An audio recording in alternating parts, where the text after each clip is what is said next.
Na era em que a tecnologia nos aproximou, tivemos de nos distanciar. Nós, da Unicesumar, que há 30 anos nos acostumamos a ensinar, também voltamos a ser alunos. Aprendemos que o conhecimento pode salvar e, por isso, fazemos nossa parte para que ele chegue o mais longe possível. Aprendemos que pequenos gestos têm grandes impactos, que o futuro está em constante movimento e, em poucos instantes, tudo se transforma. Aprendemos que novas lições sempre trazem consigo novas práticas. E alguns dos mais preciosos são resultados dos grandes desafios que superamos juntos. Logo, vamos descobrir o quanto aprendemos durante esse tempo. Afinal, a vida é feita de aprendizados. As lições mais importantes são compaixão, empatia e união. Quando a tempestade passar e o sol sair, a gente vai poder se abraçar de novo e compartilhar os aprendizados que só os grandes desafios produzem. A Unicesumar deseja a todos um tempo de amor, fé e esperança. Nos vemos em breve. Unicesumar faz da vida um aprendizado.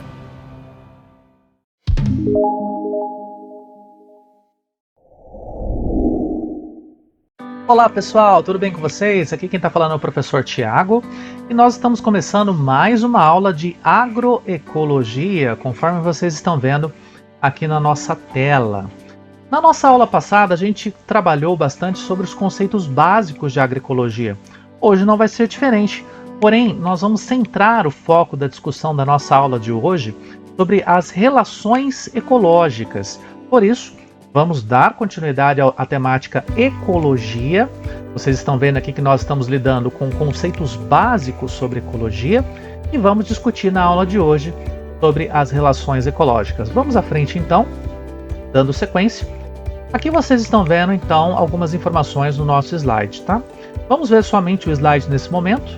Pronto, agora vocês estão vendo apenas os conceitos das relações ecológicas e vamos aqui entender algumas dessas relações. Bom, primeiro conceito, né? A interação dos diversos organismos que constituem uma comunidade biológica são genericamente denominadas como relações ecológicas e costumam ser classificadas pelos biólogos e até mesmo por nós, engenheiros agrônomos, em relações intraespecíficas, interespecíficas, harmônicas e desarmônicas. Pois bem, quando nós estamos lidando com uma relação intraespecífica, nós estamos lidando com a interação existente entre indivíduos de uma mesma espécie.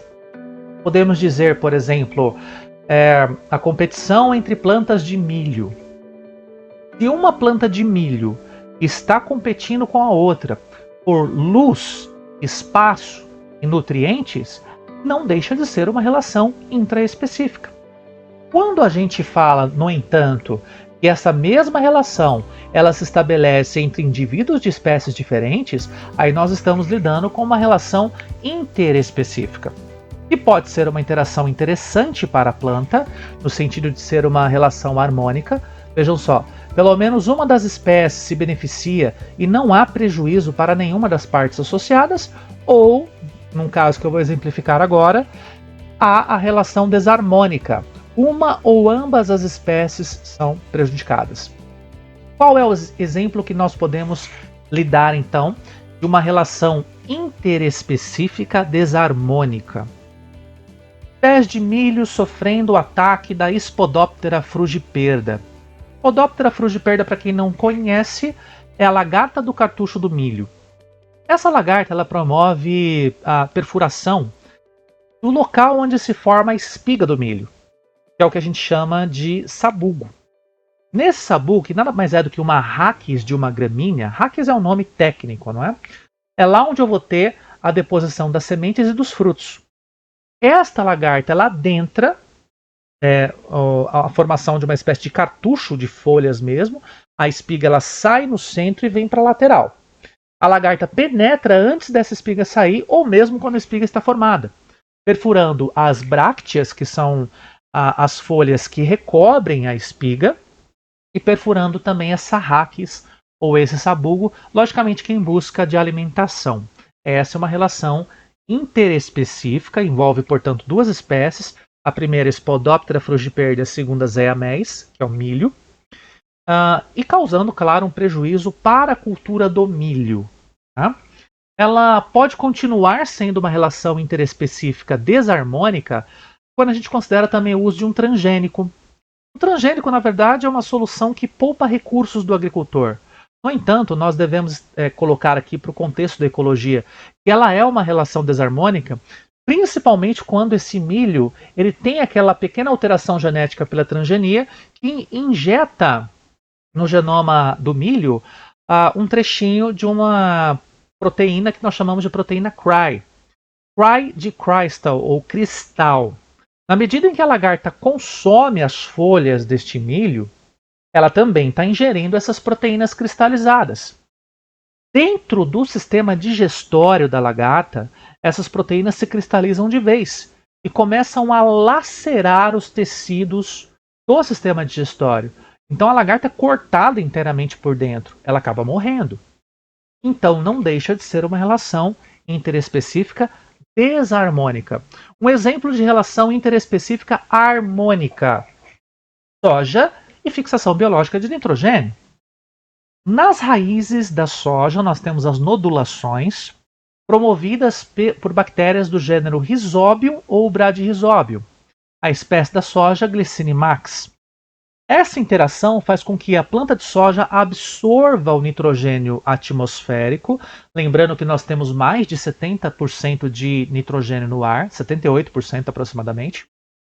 Esse nitrogênio ele é convertido para uma forma mineralizada e adentra a planta na forma de nitrato, que é a forma que ela vai utilizar mesmo. Tá?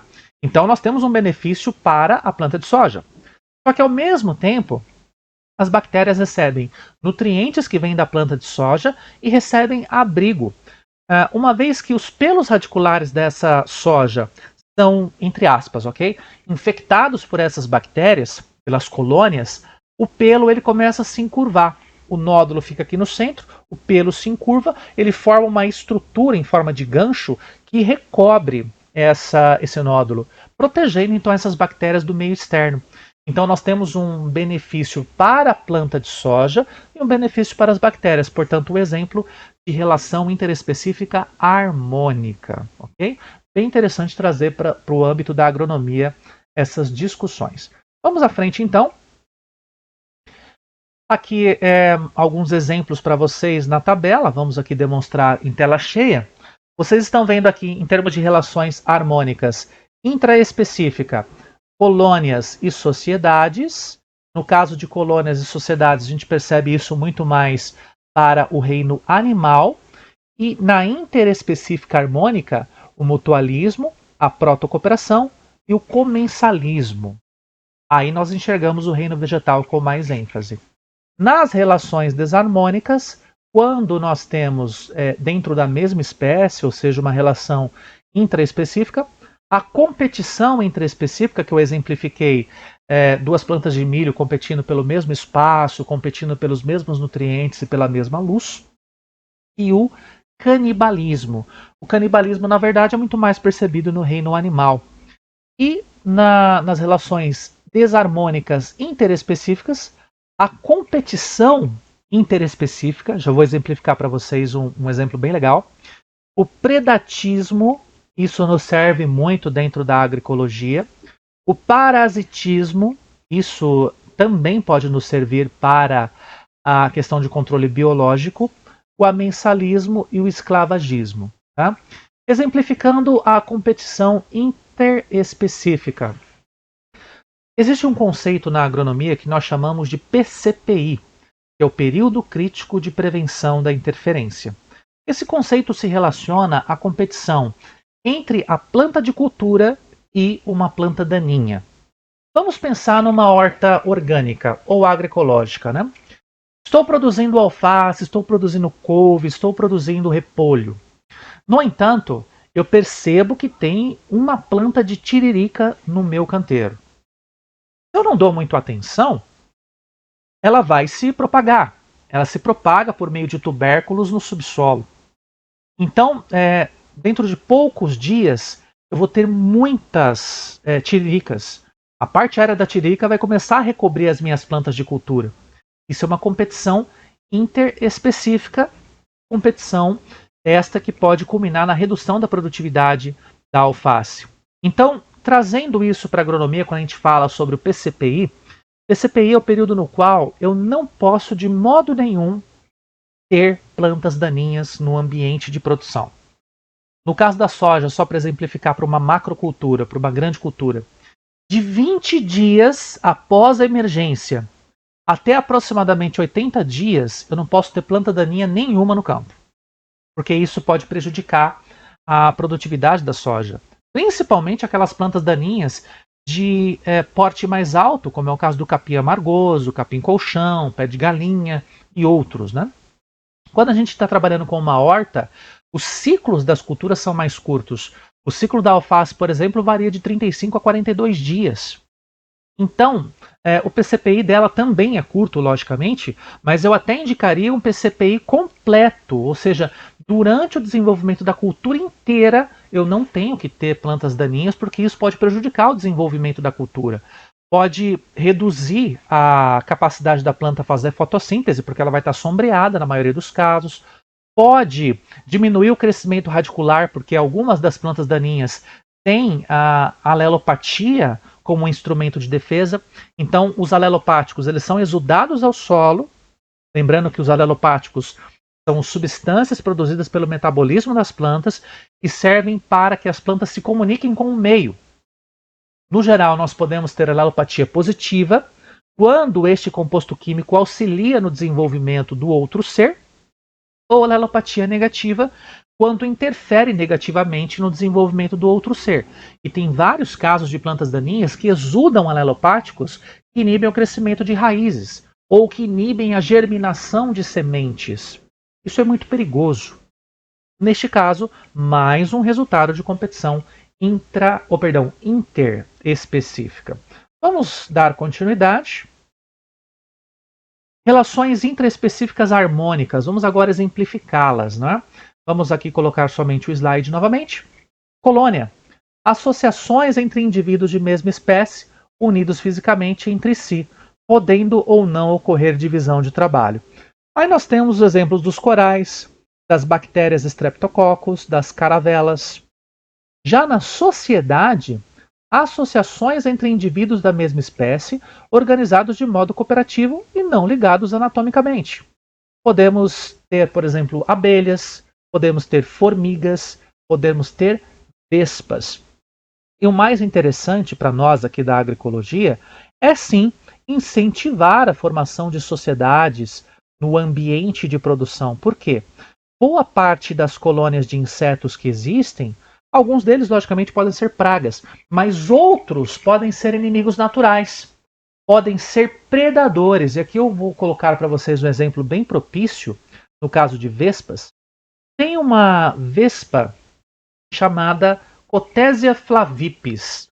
Vocês não devem ter ouvido falar por este nome, mas a Cotesia flavipes é a vespa que preda a Diatreia sacaralis, que é a broca da cana. Então, essa vespa, se ela estiver presente num ambiente equilibrado, homeostaticamente falando, ela vai predar essa broca, não havendo necessidade de uso de agrotóxicos. Até porque, para esse caso específico, usar um inseticida para matar a Diatreia sacaralis vai fazer só com que o indivíduo adulto, as mariposas, sejam controladas. Eu não consigo atingir a lagarta que se encontra dentro do colmo da cana. Então, quando nós incentivamos essa relação ecológica, neste caso é uma interespecífica porque eu estou considerando o ataque da vespa sobre a Diatreia sacaralis. Mas se eu incentivar a formação de colônias, ou melhor, de sociedades de insetos, com certeza eu vou ter numericamente mais inimigos naturais para me ajudar no controle das pragas, até mesmo das doenças a nível de campo. Voltando, nós temos ali uma observação, né? Na sociedade das abelhas, a função dos indivíduos são bem definidas, havendo 3 castas sociais: rainha, zangão e operárias, né? Aqui nós temos a sugestão de um vídeo, eu vou deixar a sugestão de vídeo para vocês lá no fórum, tá? Que fala um pouquinho sobre abelhas e formigas, mas não é exatamente o foco da nossa aula de hoje. É uma sugestão para vocês verem depois, tá? Vamos dar continuidade. Aqui é o exemplo da colônia. Vocês estão vendo que no caso de uma colônia eu tenho um indivíduo ligado anatomicamente a outros, neste caso uma colônia de Physalia. Em cima nós temos o elemento flutuador, que é esta parte que vocês estão vendo. Embaixo nós temos outro organismo, que é um organismo alimentador. Embaixo os organismos protetores. Então nós temos 3 organismos formando um único indivíduo, podemos assim dizer, que é uma colônia, sendo anatomicamente não podendo ser desunidos. Eles não sobrevivem sozinhos. Já no caso das sociedades, aqui nós temos o exemplo das abelhas com as suas castas, as operárias alimentando as ninfas, as operárias alimentando a futura rainha, e aqui nós temos a operária pequenininha, o zangão, que é este mais arredondado, intermediário em termos de tamanho, e aqui a abelha rainha, que geralmente tem o ventre mais oblongo, porque ela faz a postura dos ovos para a formação ou das novas operárias ou até mesmo dos zangões. As relações interespecíficas harmônicas também abordam a questão do mutualismo, conforme vocês estão vendo aqui. Tá? Nós falamos das 2 primeiras, colônia e sociedade, que tem muito mais a ver com os animais, e no caso do mutualismo já aborda um pouco mais o reino vegetal. Então aqui nós temos, no mutualismo, a associação entre indivíduos de espécies diferentes, necessária à sobrevivência dos participantes e que beneficia ambos. Neste caso, líquens, associação entre algas ou cianobactérias e fungos.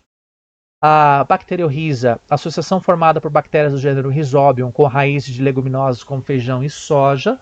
Exemplificamos isso já. Herbívoros e protozoários. Peraí, mas herbívoro e protozoário? Sim, existem alguns casos de herbívoros que possuem protozoários em algum ponto do seu metabolismo que auxilia na digestão de certos elementos, fornecendo, por exemplo, catalases ou até mesmo celulases, que são enzimas que vão degradar, que vão quebrar a celulose em carboidratos menores. Mais à frente, nós temos as relações interespecíficas harmônicas de protocooperação. É a associação entre indivíduos de espécies diferentes em que ambos se beneficiam, mas a existência não é obrigatória. Então, quando a gente fala de uma relação como essa que vocês estão vendo, temos ali o paguro e anêmonas do mar, o cervo e o pássaro anu. Aqui está o cervo e aqui o anu, que está comendo provavelmente alguns insetos, alguns parasitas que se encontram na pele desse animal. Pássaro, palito e jacaré, e os insetos polinizadores e as angiospermas, que são plantas capazes de produzir frutos cobertos, frutos protegidos.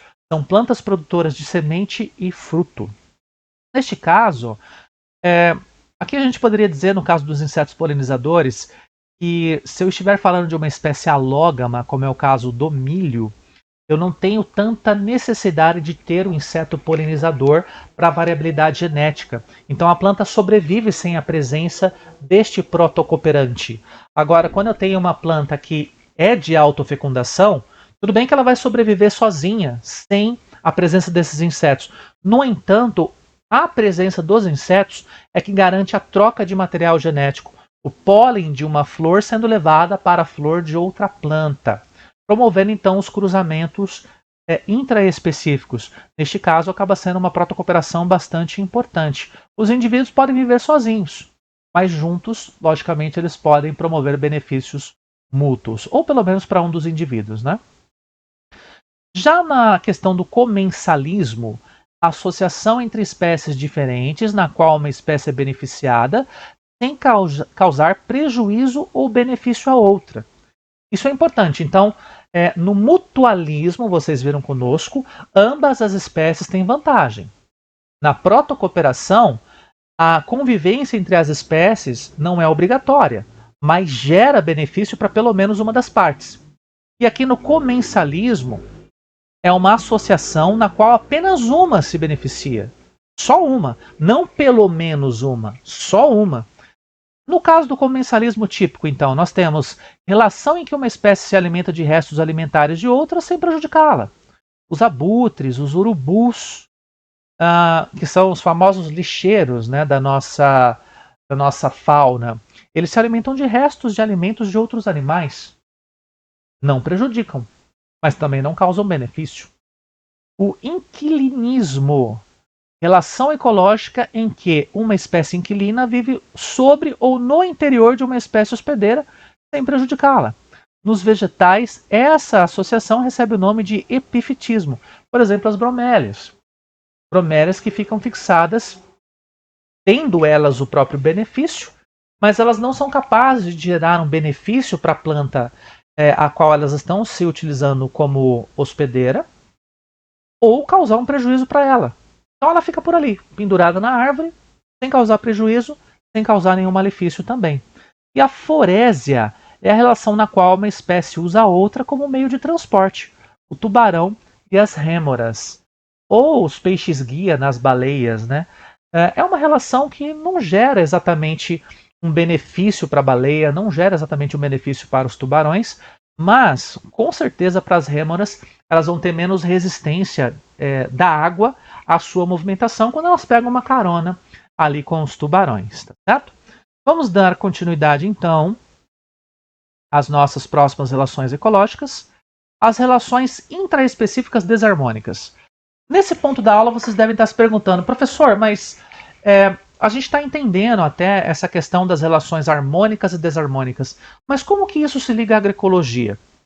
Pois bem, essas relações elas se ligam, à agroecologia no sentido de nós podermos conhecê-las e utilizá-las, potencializando principalmente aquelas que podem promover um equilíbrio no ambiente, um equilíbrio homeostático, diminuindo o percentual de pragas, diminuindo o percentual de fungos ou bactérias que podem promover doenças, criando um ambiente equilibrado o suficiente para a gente produzir alimentos sem o uso de agrotóxico ou sem o uso de insumos químicos sintéticos, proibidos por instruções normativas do Ministério da Agricultura, qualificando o sistema produtivo como um sistema agroecológico e, claro, trazendo mais saúde para a nossa alimentação.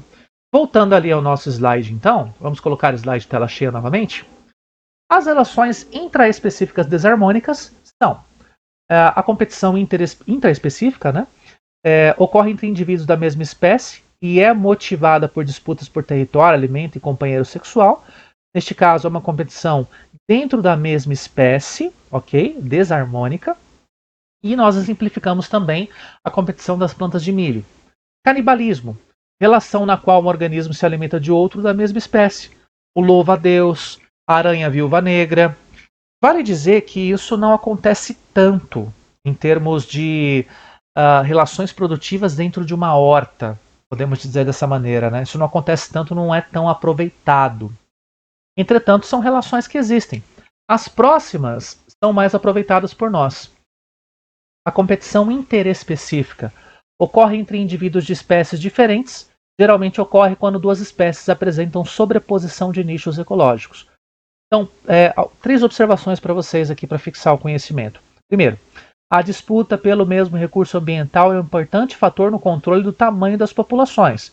Lembram-se que na última aula a gente discutiu sobre isso, né? A gente conversou sobre a forma que as populações crescem, a forma como as populações se desenvolvem. Então, o próprio ambiente estabelece limites com os seus recursos, controlando as populações. Só que a própria população de uma mesma espécie, ela também se autorregula.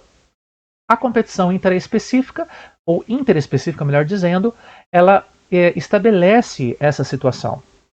Segundo, quando uma competição é muito severa, uma das espécies pode ser eliminada, extinta ou obrigada a emigrar. Fato também. E terceiro, a introdução de espécies exóticas tem causado graves impactos ambientais devido ao fato dessas espécies competirem pelos mesmos recursos que as espécies nativas. E aqui a gente cai numa realidade que é muito importante. Praticamente toda a nossa agricultura é pautada em espécies exóticas. São poucas as espécies nativas. Eu diria para vocês que das grandes culturas, somente a mandioca é uma espécie nativa. As demais são espécies importadas, adaptadas ao nosso ambiente. E também podemos afirmar, né, que a gente trabalha muito com uma questão de seleção. Nós selecionamos muito aquelas indivíduos da mesma espécie que produzem mais, que têm melhores aspectos, que têm melhor resistência a pragas, que têm melhor resistência às doenças, inclusive trabalhando com melhoramento genético convencional e com cultivares melhorados. Isso faz com que as cultivares rústicas, aquelas variedades que não foram melhoradas, elas simplesmente sejam elas sumam, elas não têm mais preferência para serem cultivadas. E isso promove um processo de erosão genética. É aí que a agroecologia entra. Vamos pensar num exemplo bem prático para vocês entenderem melhor essa situação. Vamos pensar nos produtores de milho, ok? Milho é mais fácil de exemplificar. O milho ele tem as suas variedades crioulas, sem transgenia, sem nenhum melhoramento genético, mas que tem, de certa maneira, alguns genes de resistência para algumas doenças ou algumas pragas. Ok. Só que quando a gente observa uma lavoura de milho, quilômetros e quilômetros a perder de vista com a mesma cultivar. Mas porque a cultivar que resiste melhor à lagarta do cartucho, que resiste melhor à mintosporiose, à cercosporiose, às doenças de modo geral. Legal, então eu vou usar essa cultivar. Só que se todos os agricultores utilizam essa cultivar, as cultivares crioulas vão perdendo espaço cada vez mais. Então, se a gente precisar de alguma fonte genética para promover o melhoramento genético da espécie, eu já não vou ter. Porque são poucos os exemplares existentes dessas cultivares crioulas. Então a agroecologia ela preza pela manutenção dessas cultivares clássicas, cultivares crioulas, que são trocadas entre os agricultores para manter a variabilidade genética de uma espécie. É muito comum, quando a gente vai, por exemplo, em feiras de agroecologia, os produtores trocam sementes entre si, trocam espigas entre si. Aí você vê, por exemplo, espigas com sementes roxas, com sementes púrpura, com sementes amarelas, ou cor creme. Bem diferente daquilo que a gente está acostumado a ver, né? Que é aquela espiga com sementes praticamente bem cheias, 800 sementes, 600 sementes, todas amarelinhas no mesmo padrão. Então a agroecologia entra justamente para proporcionar a manutenção da variabilidade genética das espécies. Olha que interessante. E quando você mantém a variabilidade genética, você inibe justamente essa situação que vocês estão vendo da introdução das espécies exóticas, causando impactos ambientais em cima das espécies nativas, principalmente. Eu mantenho a variabilidade, mantenha o número de espécies e o número de indivíduos de uma mesma espécie o mais variado possível para que eu não cause danos à espécie em si e às outras espécies. Existem espécies que podem receber o grão de pólen de um milho melhorado e podem ser contaminadas. Então, a agroecologia trabalha nesse sentido de manter a variabilidade genética das espécies, ok? Vamos à frente então. Aqui nós temos exemplos de relações interespecíficas desarmônicas. Nós temos a competição, duas espécies neste caso, né? O Paramecium aurelia e o Paramecium caudatum. São duas espécies que competem pelo mesmo espaço, e aqui a gente poderia interpretar até uma planta daninha e a planta de milho. A planta daninha tem o seu crescimento tal como o Paramecium aurelia tem, e o milho tem o crescimento tal como o Paramecium caudatum tem. Agora, se nós tivermos aqui as duas espécies se interrelacionando, uma delas vai sair perdendo. No caso aqui é o nosso milho. Tá? Enquanto que a planta daninha resiste. Tá? Então é interessante que a gente considere essa competição interespecífica, melhor dizendo, porque há uma relevância muito grande em equilibrarmos as populações, para que uma não acabe com a outra. Por isso é que a gente tem que manter o equilíbrio ambiental e a homeostase do processo. Okay? Vamos adiante. Predatismo. Essa é uma das relações que mais são observadas, mais são vistas dentro ali da agroecologia, o predatismo. Por quê? Ocorre quando o organismo predador matam indivíduos da população de presas para deles se alimentarem. Aqui no caso é um exemplo animal, né? Seria leões e girafas. No entanto, se a gente pensar lá na horta orgânica, na horta agroecológica, a gente vai ter muita joaninha comendo pulgão. Olha que interessante. Logicamente que as presas, elas numericamente são maiores que os predadores. Isso é presente na natureza, a gente percebe isso com muita facilidade. Então, quando nós temos, em termos de número de indivíduos, a presa maior, o predador cresce também, até o ponto em que há o equilíbrio populacional. As presas decaem, o predador decai também. É isso que nós queremos, exercer o controle por meio natural. Vejam só uma observação. A relação presa-predador pode ser um fator regulador da densidade populacional de ambos. E o que acontece num sistema que não preza por essa relação de predatismo? Quando eu trabalho, por exemplo, num plantio de soja, num plantio de trigo, num plantio de milho, num plantio de cana, me utilizando de inseticidas. Os inseticidas não são seletivos. Numa horta, que seja numa horta, vamos pensar numa horta. O inseticida vai matar o pulgão? Vai. Mas mata a joaninha também. Olha a jogada. Por isso é que o sistema agroecológico ele tem um fundamento muito forte. Ele vai trabalhar justamente com esse quadro que vocês estão vendo aqui embaixo. Ó.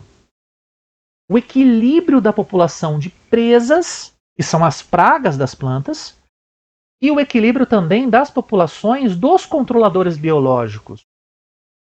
Por isso, meus caros, quando vocês virem uma joaninha, deixa ela lá. Ela vai controlar o pulgão que vai começar a predar a cultura da alface, ou da couve, ou da rúcula, enfim. Né? Vamos continuar. Entendemos a relação de predatismo agora. Alguns exemplos para vocês aqui no slide cheio agora. Nós temos ali as baleias e aqui as focas, né? Ou os leões marinhos. Olha aqui a joaninha, ó, que bonita. Ela está fazendo aqui o predatismo em cima do pulgão. E aqui em cima a libélula fazendo o predatismo em cima de uma mariposa. E pode gerar algum problema para uma planta. Ok? Vamos adiante. Parasitismo. Relação na qual uma das espécies, o parasita, obtém nutrientes e moradia no corpo de indivíduos vivos da espécie hospedeira. Nós temos o endoparasitismo e o ectoparasitismo. O endoparasitismo é quando o parasita vive no interior do corpo do hospedeiro. Protozoários flagelados e cupim. Dentro do cupim nós podemos ter o protozoário flagelado, né? E nesse caso está se alimentando dos nutrientes que aquele cupim tem. Opa! Então eu consigo cuidar de cupinzeiros, principalmente nas áreas de pastagens? Eu consigo controlar cupim, então, dentro das áreas de silvicultura, da produção de eucalipto, da produção de pinos, me utilizando desses protozoários como uma espécie de regulador de crescimento desses cupins? Regulador populacional? Ou até mesmo algum tipo de inseticida fisiológico? Posso. Olha que interessante, então, é conhecer essa situação. Muito legal, né? Inclusive tem uma série de outros exemplos que a gente poderia dar e nós vamos trabalhar com isso ao longo da nossa disciplina, tá? Parasitismo. Principalmente o ectoparasitismo, quando o parasita vive na superfície do hospedeiro. Nós temos diversos casos onde nós temos fungos que parasitam insetos. Alguns desses casos até mumificam esses insetos, roubando seus nutrientes de tal maneira que esses insetos têm a sua vida drenada. Já existem, inclusive, alguns inseticidas fisiológicos que trabalham com esse princípio. O exemplo aqui, piolho e homem. Mas carrapato e cachorro, carrapato e boi, podem ser exemplos muito bons. O holoparasitismo, ou holoparasita, né? É uma planta parasita que obtém seiva bruta e elaborada às custas da planta hospedeira, cipó chumbo. Eis aí então um tipo de holoparasita. E um hemiparasita, planta parasita que obtém somente seiva bruta às custas da planta hospedeira. A exemplo da erva de passarinho. É só seiva bruta, elaborada não. Tá? Vejam aqui as observações. O parasitismo pode ser um fator regulador do tamanho de uma população, assim como o predatismo também o é. E geralmente os parasitas não matam os hospedeiros, pois dependem deles para sobreviverem. Depende. Existem casos, logicamente, que os parasitas matam os seus hospedeiros, porque o número de hospedeiros é muito grande. Exemplos para vocês. A tênia, lembram da tênia? Que promove aí um problema muito severo de saúde humana. O carrapato na pele do homem, ou o carrapato na pele dos cães ou dos bovinos. A erva de passarinho, que é um hemiparasitismo. O cipó chumbo, que é um holoparasitismo. E o pernilongo, fazendo a sucção aqui na pele do ser humano. Pernilongos variados, né? Esse também é um exemplo de parasitismo, um ectoparasitismo neste caso. O amensalismo, para a gente poder já evoluir para a parte final da nossa aula. O amensalismo é também chamado de antibiose, uma espécie denominada inibidora, libera substâncias que impedem o crescimento e a reprodução de outra denominada amensal, as algas pirrófitas e animais marinhos, a famosa maré vermelha. As algas pirrófitas são essas aqui, ó, que vocês estão vendo, e o efeito aqui na imagem. Ah, professor, eu utilizo o amensalismo na agroecologia? Ainda não. Não existem exemplos muito claros da utilização do amensalismo. No entanto, pelo fato da gente falar sobre antibiose, existem certas proposições que são trabalhadas dentro da agroecologia com a utilização de alguns extratos. A calda de alho, a calda de cebola, a calda de pimenta, a calda de fumo e a própria calda que vem da aroeira, que tem princípios ativos que podem promover uma antibiose sobre determinados seres, principalmente fungos. No entanto, a gente não pode chamar exatamente de amensalismo, porque no amensalismo nós temos seres vivos atuando sobre outros. E nesse caso, que eu estou falando das caudas, são apenas caudas com extratos. Não necessariamente uma aroeira atacando um pulgão, um extrato de pequi atacando uma bactéria. Não é isso que acontece.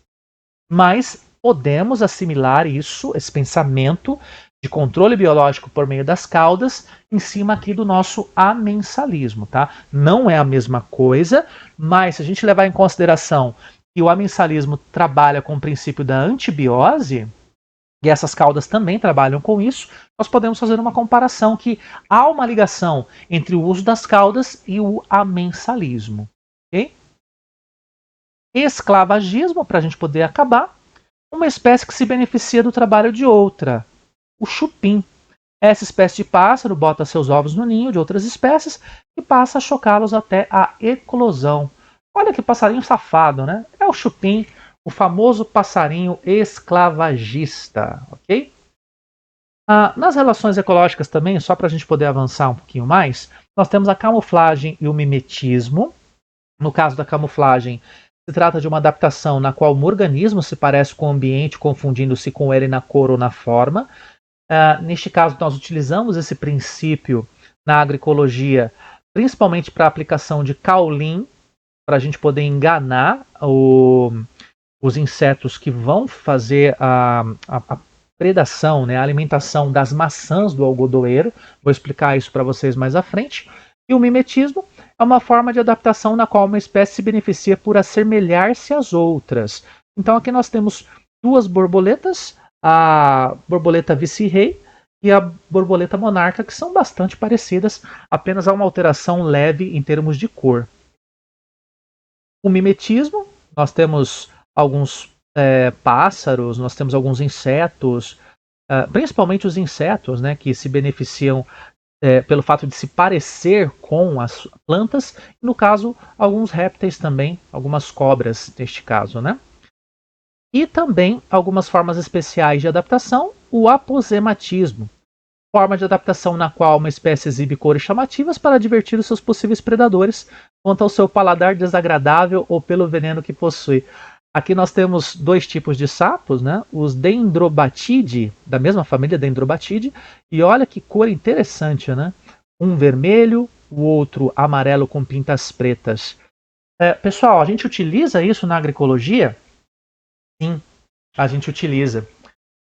Existem vários relatos antigos, né? O conhecimento empírico é muito utilizado na agroecologia, que algumas plantas com aspecto mais terrível, elas não podem ser consumidas, mas podem servir para a formação, ou formulação, melhor dizendo, de extratos que podem ser úteis na agroecologia. Já viram por aí a Comigo Ninguém Pode? Pois é. Comigo Ninguém Pode é uma planta tem folhas largas, pintadas de branco ou de amarelo. Chama bem a atenção. Se você comer comigo ninguém pode, ó, é venenoso. Não faça isso. Ela já está avisando para você, olha, não me coma. Da mesma forma, as taiobas. A gente só come a taioba verde. A taioba roxa nem a pau, é venenosa. Então, essa questão aqui do apossematismo é bem utilizada na agroecologia, mais no quesito de associar o conhecimento dessas cores mais chamativas para que nós não consumamos essa planta. No caso da mandioca brava, por exemplo, na maioria dos casos, a mandioca brava ela tem os pecíolos das folhas arroxeado. As folhas em si são mais lanceoladas, lembra mais uma lança, né? Ela tem um aspecto um pouquinho mais amedrontador. Então quem tem um conhecimento empírico sabe, opa, essa planta aqui eu não posso consumir. São apenas alguns detalhes que são importantes da gente discutir e todos eles são bastante utilizados dentro da agroecologia. A gente precisa saber utilizar logicamente, tá bom? Pessoal, com isso nós finalizamos a temática da nossa aula de hoje de agroecologia. Na próxima aula a gente vai começar a falar sobre sucessão primária, sucessão secundária e clímax, que são outros conceitos de ecologia que se aplicam dentro da agroecologia. Espero que vocês tenham gostado, espero que vocês tenham compreendido todos os assuntos relacionados à nossa aula de hoje. E claro, se vocês tiverem dúvidas, nós estamos à disposição por meio dos nossos canais oficiais de comunicação. Bora para o fórum? Agora nós temos algumas atividades para fazer. Espero que vocês possam fazê-las e lembrem-se, as atividades já estão dentro da nova sistemática de pontuação das aulas online da Unicesumar, tá? Fiquem atentos, respondam dentro do prazo para vocês poderem garantir a pontuação de vocês mediante correção. No mais, um forte abraço, obrigado por sua atenção e nos vemos na nossa próxima aula de agroecologia. Tchau, tchau!